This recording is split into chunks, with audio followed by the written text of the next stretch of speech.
बड़े घर की बेटी प्रेमचंद्र की कहानी।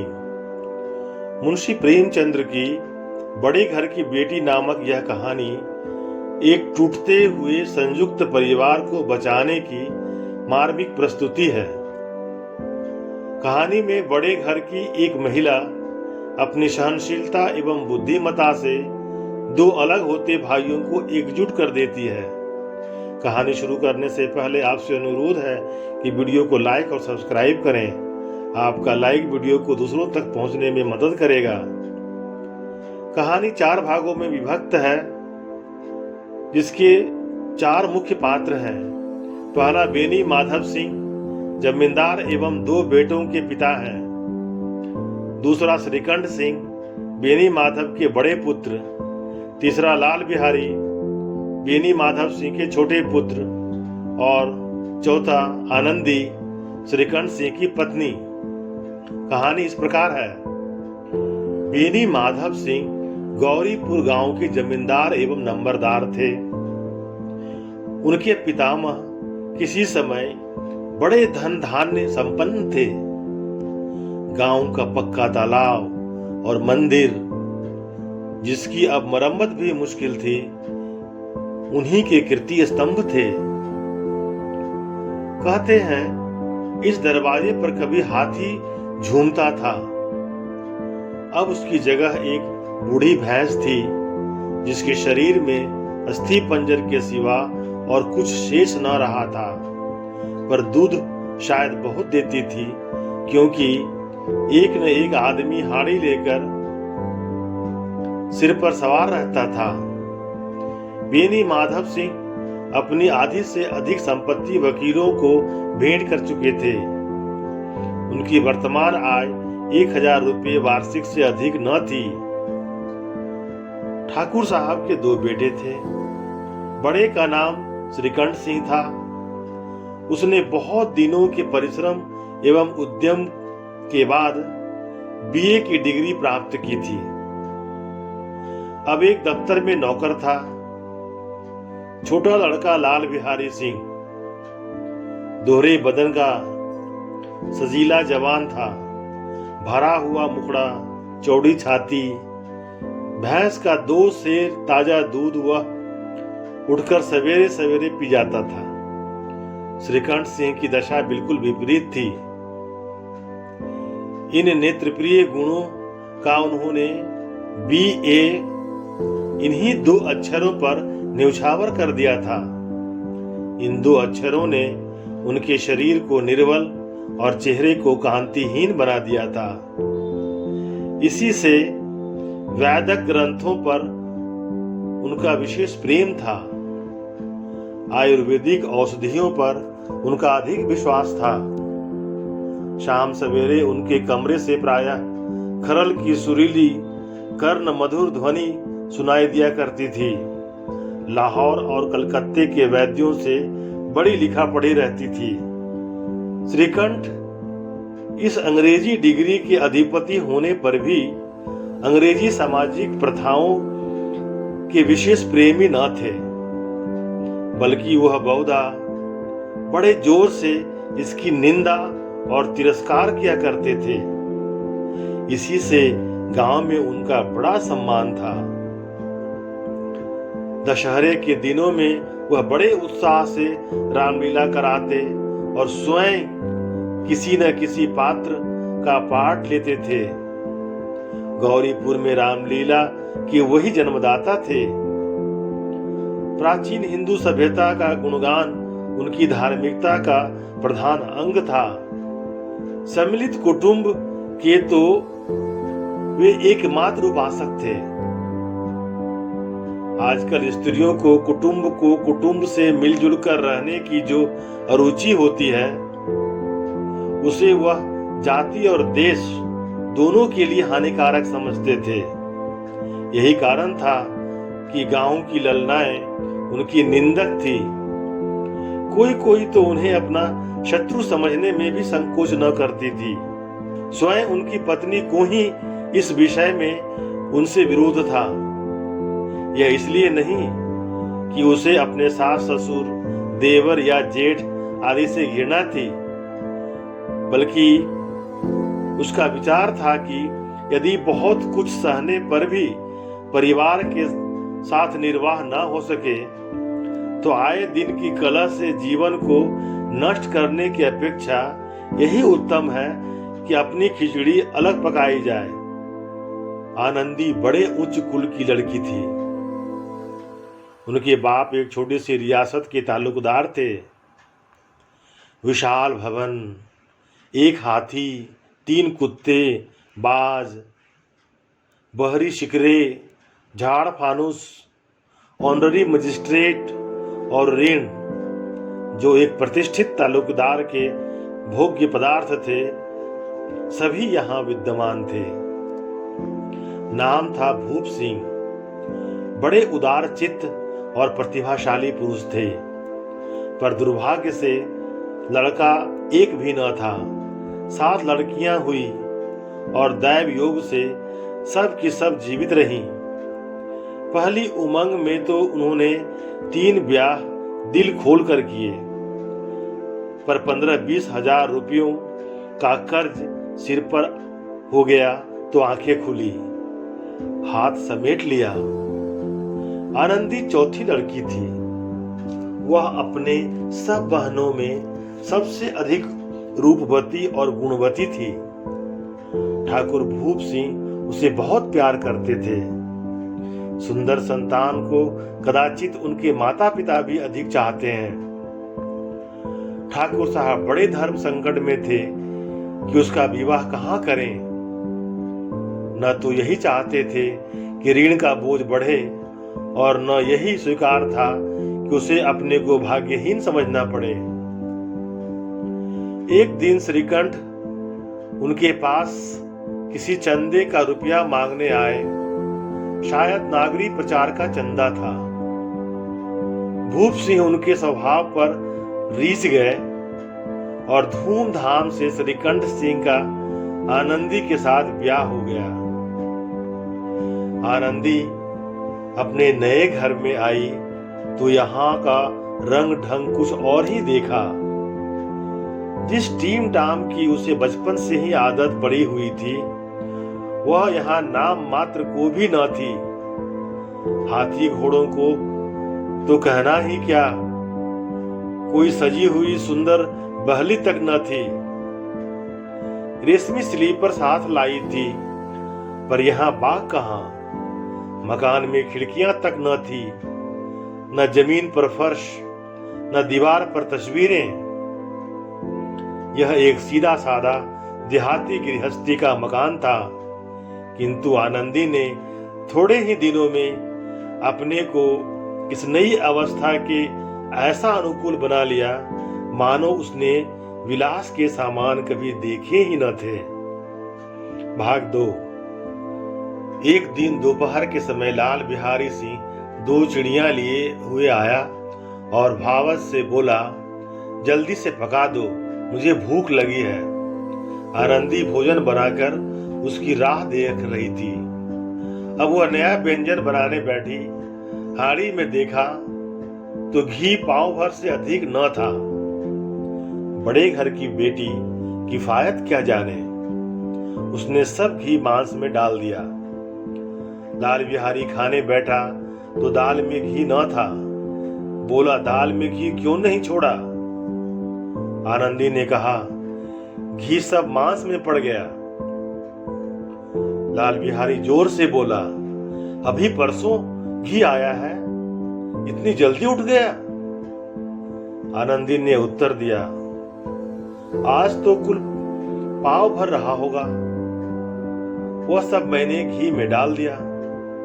जिस तरह सूखी लकड़ी जल्दी ही जल उठती है, उसी तरह क्षुधा से बावला मनुष्य जरा जरा सी बात पर तुनक जाता है। लाल बिहारी को भावस की यह ढिठाई बहुत बुरी लगी। तुनक कर बोला, मैके में तो चाहे घी की नदी बहती हो। स्त्री गालियां सह लेती है, मार भी सह लेती है, पर मैके की निंदा उनसे नहीं सही जाती। आनंदी मुंह फेर कर बोली, हाथी मरा भी तो 9 लाख का, वहां इतनी घी नित्य नाई का हार खा जाते हैं। लाल बिहारी जल गया, थाली उठाकर पटक दी और बोला, जी चाहता है जीभ पकड़कर खींच लूं। आनंदी को भी क्रोध आ गया, मुंह लाल हो गया। बोली, वह होते तो आज इसका मजा चखाते। अब अपड़ उज्जर ठाकुर से न रहा गया। उसकी स्त्री एक साधारण जमींदार की बेटी थी। जब जी चाहता उस पर हाथ साफ कर लिया करता था। खड़ाऊ उठाकर आनंदी की ओर जोर से फेंकी और बोला, जिसके गुमान पर भूली पड़ी हो उसे भी देखूंगा और तुम्हें भी। आनंदी ने हाथ से खड़ाऊ रोकी। सिर बच गया पर अंगुली में बड़ी चोट आई। क्रोध के मारे हवा से हिलते पत्ते की भांति कांपती हुई अपने कमरे में आकर खड़ी हो गई।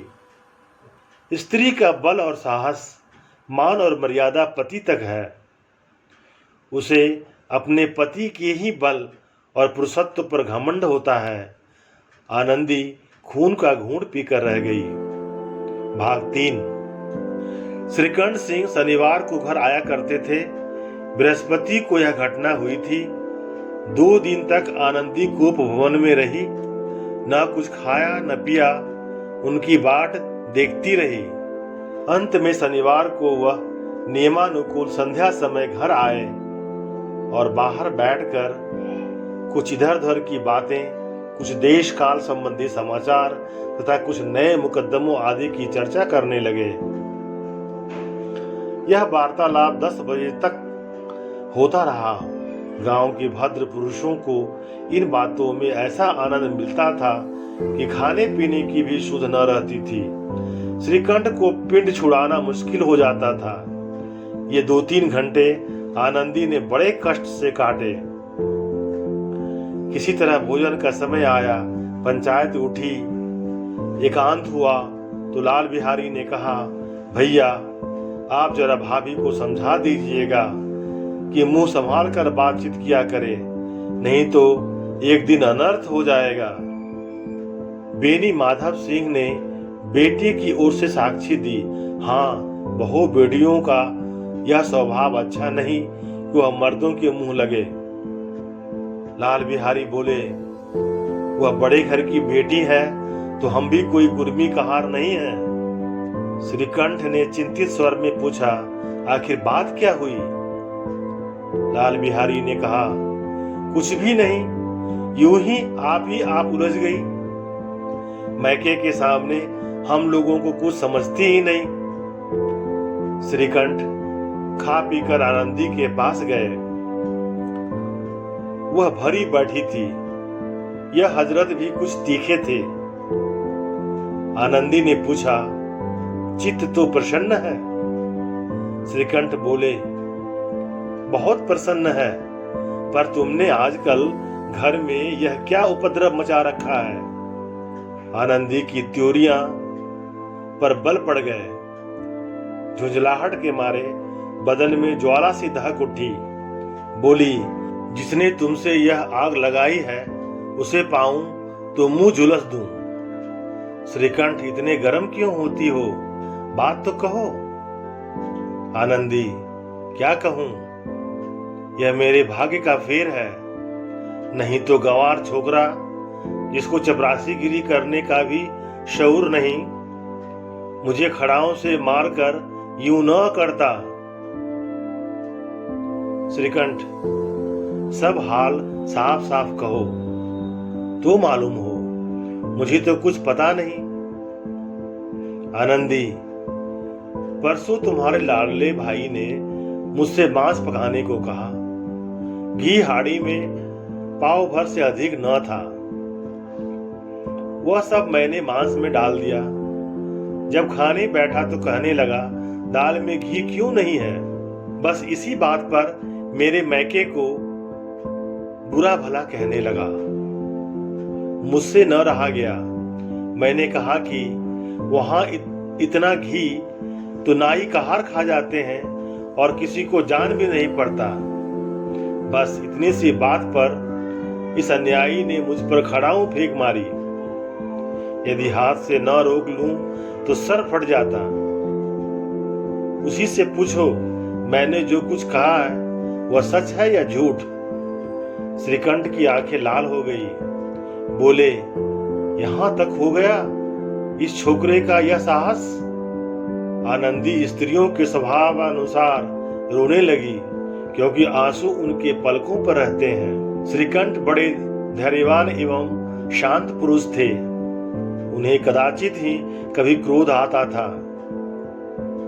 स्त्रियों के आंसू पुरुष के क्रोधाग्नि भड़काने में तेल का काम करता है।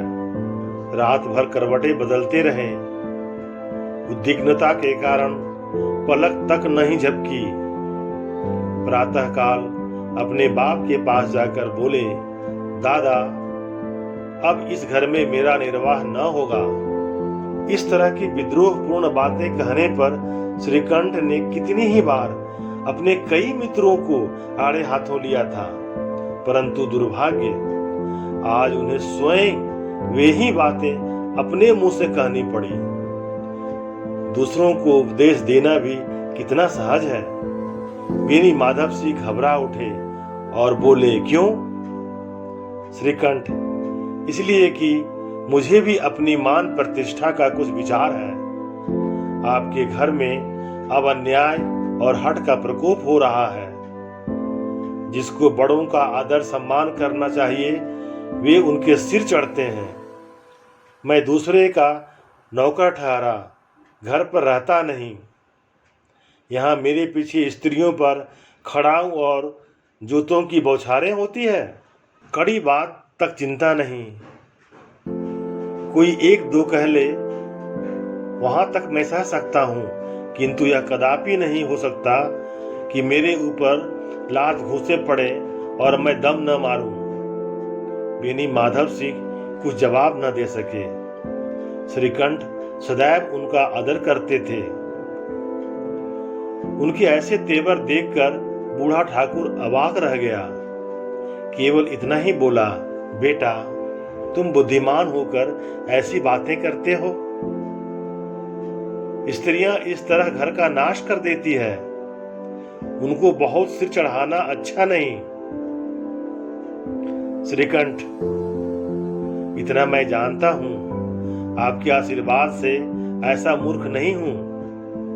आप स्वयं जानते हैं कि मेरे ही समझाने बुझाने से इसी गांव में कई घर संभल गए। पर जिस स्त्री की मान प्रतिष्ठा का ईश्वर के दरबार में उत्तरदायी हूं, उसके प्रति ऐसा घोर अन्याय और पशुवत व्यवहार मुझे असह्य है। आप सच मानिए, मेरे लिए यही कुछ कम नहीं है कि लाल बिहारी को कुछ दंड नहीं देता। अब बेनी माधव सिंह भी गरमाए। ऐसी बातें और न सुन सके। बोले, लाल बिहारी तुम्हारा भाई है। उससे जब कभी भूल चूक हो उसके कान पकड़ो। श्रीकंठ, लाल बिहारी को मैं अब अपना भाई नहीं समझता। बेनी माधव सिंह, स्त्री के पीछे? श्रीकंठ, जी नहीं, उसकी क्रूरता और अविवेक के कारण। दोनों कुछ देर चुप रहे। ठाकुर साहब लड़के का क्रोध शांत करना चाहते थे, लेकिन यह नहीं स्वीकार करना चाहते थे कि लाल बिहारी ने कोई अनुचित काम किया है। इसी बीच गांव के और कई सज्जन हुक्के चिलम के बहाने वहां आ बैठे।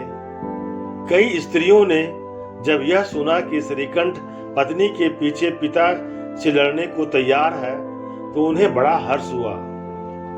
दोनों पक्षों की मधुर वाणियां सुनने के लिए उनकी आत्माएं तिलमिलाने लगी। गांव में कुछ ऐसे कुटिल मनुष्य भी थे जो इस कुल की नीतिपूर्ण गति पर मन ही मन जलते थे। वे कहा करते थे, श्रीकंठ अपने बाप से दबता है इसलिए वह दब्बू है। उसने विद्या पढ़ी इसलिए वह किताबों का कीड़ा है। बीनी माधव सिंह उसकी सलाह के बिना कोई काम नहीं करते, यह उनकी मूर्खता है। इन महानुभावों की शुभ कामनाएं आज पूरी होती दिखाई दी। कोई हुक्का पीने के बहाने और कोई लगान की रसीद दिखाने आकर बैठ गया। बीनी माधव सिंह पुराने आदमी थे, इन भावों को ताड़ गए। उन्होंने निश्चय किया, चाहे कुछ भी क्यों न हो, इन द्रोहियों को ताली बजाने का अवसर न दूंगा। तुरंत कोमल शब्दों में बोले, बेटा, मैं तुमसे बाहर नहीं हूं, तुम्हारा जो जी चाहे करो। अब तो लड़का से अपराध हो गया। इलाहाबाद का अनुभव रहित झल्लाया हुआ ग्रेजुएट इस बात को न समझ सका। उसे डिबेटिंग क्लब में अपनी बात पर अड़ने की आदत थी। इन हथकंडों की उसे क्या खबर। बाप ने जिस मतलब से बात पलटी थी वह उसकी समझ में न आया। बोला, लाल बिहारी के साथ अब इस घर में नहीं रह सकता। बेनी माधव, बेटा, बुद्धिमान लोग मूर्खों की बात पर ध्यान नहीं देते। वह बेसमझ लड़का है। उससे जो कुछ भूल हुई उसे तुम बड़े होकर क्षमा करो। श्रीकंठ, उसकी इस दुष्टता को मैं कदापि नहीं सह सकता। या तो वही घर में रहेगा या मैं ही। आपको यदि वह अधिक प्यारा है तो मुझे विदा कीजिए, मैं अपना भार आप संभाल लूंगा। यदि मुझे रखना चाहते हैं तो आप उससे कहिए जहां चाहे चला जाए। बस यह मेरा अंतिम निश्चय है। बिहारी सिंह दरवाजे की चौखट पर चुपचाप खड़ा बड़े भाई की बातें सुन रहा था। वह उनका बहुत आदर करता था। उसे कभी इतना साहस न हुआ था वह श्रीकंठ के सामने चारपाई पर बैठ जाए, हुक्का पी ले या पान खा ले। बाप का भी वह इतना मान न करता था। श्रीकंठ का भी उस पर हार्दिक स्नेह था। अपने होश में उन्होंने कभी उसे घुड़का तक न था। जब वह इलाहाबाद से आते तो उसके लिए कोई न कोई वस्तु अवश्य लाते। मुकद्दर की जोड़ी उन्होंने ही बनवा दी थी। पिछले साल जब उसने अपने से जोड़े जवान को नाग पंचमी के दिन दंगल में पछाड़ दिया तो उन्होंने पुलकित होकर अखाड़े में ही जाकर उसे गले लगा लिया था। 5 रुपये के पैसे लुटाए थे। ऐसे भाई के मुख से आज ऐसी हृदय विदारक बात सुनकर लाल बिहारी को बड़ी ग्लानि हुई। वह फूट फूट कर रोने लगा। इसमें संदेह नहीं कि अपने किए पर पछता रहा था। भाई के आने से एक दिन पहले से उसकी छाती धड़कती थी कि देखूं भैया क्या कहते हैं। मैं उसके सम्मुख कैसे जाऊंगा, उनसे कैसे बोलूंगा, मेरी आंखें उनके सामने कैसे उठेगी। उसने समझा था कि भैया मुझे बुलाकर समझा देंगे। इस आशा के विपरीत आज उसने उन्हें निर्दयता की मूर्ति बने पाया।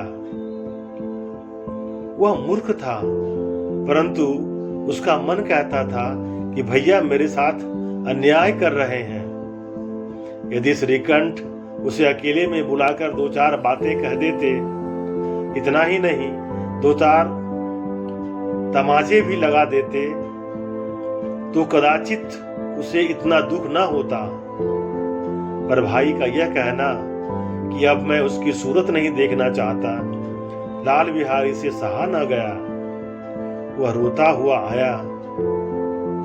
कोठरी में जाकर कपड़े पहने, आंखें पोंछी, जिनसे कोई यह न समझे कि रोता था।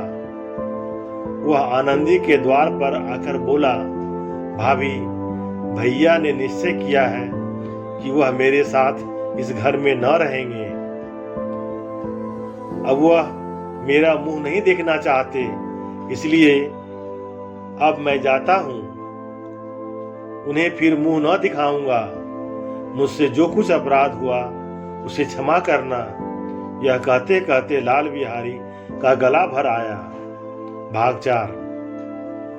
जिस समय लाल बिहारी सिंह सिर झुकाए आनंदी के द्वार पर खड़ा था, उसी समय श्रीकंठ सिंह भी आंखें लाल किए बाहर से आए। भाई को खड़ा देखा तो घृणा से आंखें फेर ली और कतरा कर निकल गए, मानो उसकी परछाई से दूर भागते हों। आनंदी ने लाल बिहारी की शिकायत तो की थी, लेकिन अब मन में पछता रही थी। वह स्वभाव से ही दयावती थी। उसे इसका तनिक भी ध्यान न था कि बात इतनी बढ़ जाएगी। वह मन से अपने पति पर झुंझला रही थी कि वह इतने गर्म क्यों होते हैं। उस पर यह भय भी लगा हुआ था कि कहीं मुझसे इलाहाबाद चलने को कहें तो कैसे क्या करेगी। इस बीच जब उसने लाल बिहारी को दरवाजे पर खड़े यह कहते सुना कि अब मैं जाता हूं, मुझसे जो कुछ अपराध हुआ क्षमा करना, तो उसका रहा सहा क्रोध भी पानी हो गया। वह रोने लगी। मन का मैल धोने के लिए नयन जल से उपयुक्त और कोई वस्तु नहीं है। श्रीकंठ को देखकर आनंदी ने कहा, लाला बाहर खड़े बहुत रो रहे हैं। श्रीकंठ, तो मैं क्या करूं? आनंदी, भीतर बुला लो, मेरी जीभ में आग लगे। मैंने कहां से यह झगड़ा उठाया? श्रीकंठ, मैं ना बुलाऊंगा। आनंदी, पछताओगे, उन्हें बहुत ग्लानि हो गई है, ऐसा ना हो कहीं चल दें। श्रीकंठ न उठे। इतने में लाल बिहारी ने फिर कहा, भाभी, भैया से मेरा प्रणाम कह दो। वह मेरा मुंह नहीं देखना चाहते, इसलिए मैं भी अपना मुंह उन्हें न दिखाऊंगा। लाल बिहारी इतना कहकर लौट पड़ा और शीघ्रता से दरवाजे की ओर बढ़ा। अंत में आनंदी कमरे से निकली और उसका हाथ पकड़ लिया। लाल बिहारी ने पीछे फिरकर देखा और आंखों में आंसू भरे हुए बोला, मुझे जाने दो। आनंदी, कहां जाते हो? लाल बिहारी, जहां कोई मेरा मुंह न देखे। आनंदी, मैं न जाने दूंगी। लाल बिहारी, मैं तुम लोगों के साथ रहने योग्य नहीं हूं। आनंदी, तुम्हें मेरी सौगंध, अब एक पग भी आगे न बढ़ाना। लाल बिहारी, जब तक मुझे यह न मालूम हो जाए कि भैया का मन मेरी तरफ से साफ हो गया, तब तक मैं इस घर में कदापि न रहूंगा। आनंदी, मैं ईश्वर को साक्षी देकर कहती हूं कि तुम्हारी ओर से मेरे मन में तनिक भी मैल नहीं है। अब श्रीकंठ का हृदय भी पिघला। उन्होंने बाहर आकर लाल बिहारी को गले लगा लिया। दोनों भाई फूट फूट कर रोए। लाल बिहारी ने सिसकते हुए कहा, भैया, अब कभी मत कहना कि तुम्हारा मुंह न देखूंगा। इसके सिवा आप जो दंड दोगे मैं सहर्ष स्वीकार करूंगा। श्रीकंठ ने कांपते हुए स्वर में कहा, लल्लू, इस बात को बिल्कुल भूल जाओ। ईश्वर चाहेगा तो फिर ऐसा अवसर न आवेगा। बेनी माधव सिंह बाहर से आ रहे थे। दोनों भाइयों को गले मिलते देखकर आनंद से पुलकित हो गए। बोल उठे, बड़े घर की बेटियां ऐसी ही होती है, बिगड़ता हुआ काम बना लेती है। गांव में जिसने भी यह वृत्तांत सुना, उसी ने इन शब्दों में आनंदी की उदारता को सराहा। बड़े घर की बेटियां ऐसी ही होती हैं। इति श्री।